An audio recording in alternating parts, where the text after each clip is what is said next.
Welcome, my dear friends, to our Voice of His Kingdom weekly devotion. Today we'll be looking at Genesis chapter 16, and our main text will be taken from verse 5.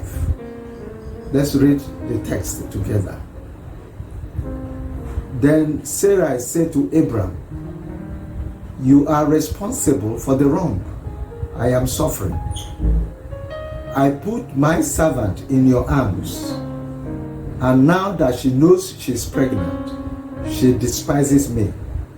May the Lord judge between you and me." My friends, when we read verse 3 of this chapter, we can see that it was Sarai who initiated the relationship Abram had with their maidservant Hagar. It was Sarah that permitted him to have her as his second wife, and soon she became pregnant. Hagar's new status emboldened her, and she became disrespectful to her mistress. But the interesting thing here is that Sarai turned around to blame Abram for the negative attitude of her maidservant Hagar. That was what happened. Now, we must learn, my friends, to take responsibility for our own sins before God.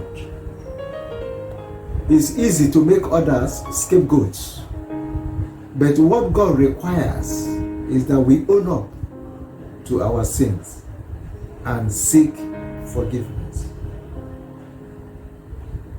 Adam failed to own up to his own sin when we look back to Genesis chapter 3, but rather blamed God for giving him a wife. In verse 12 of that Genesis chapter 3, Adam said to the Lord, "The woman you put here with me, she gave me some fruit from the tree and I ate it."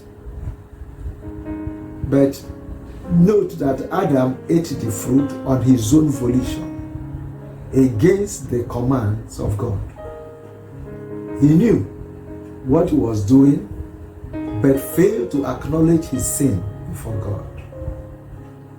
My friends, in Psalm 51 verse 4, David realized his sin and declared this to the Lord. He said to him, "Against you, you only have I sinned and done what is evil in your sight, so that you are proved right when you speak and justified when you judge."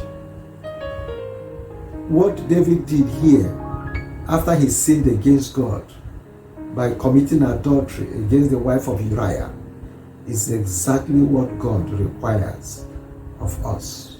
Take ownership of your sin. Ask God for mercy and for forgiveness. Don't place your blame on an uncle, a brother, a husband, a wife, or a sister. Thank you, and God bless you.